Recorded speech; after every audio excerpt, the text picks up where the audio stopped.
Hi all, we have a query here. We have the name, age and score which is updated for all the records, but the problem here is everything is there in the same column.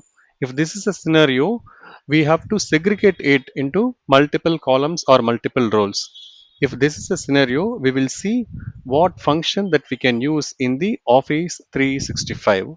So we have a formula called equal to WRAP, wrap calls. Wrap columns is nothing but calls is nothing but columns. Wrap columns or wrap rows. So first we will go with wrap columns.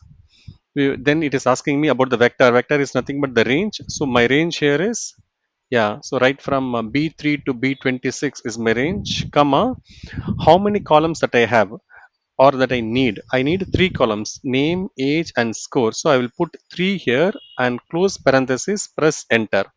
So now if you see, I'm getting all the name in same order followed by the age and the score. This is one way of formatting the record. The second way here is equal to WRAP rows, wrap rows.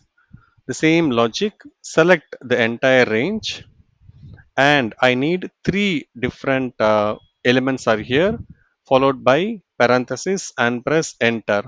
So now I'm getting all the names in one column followed by age and score.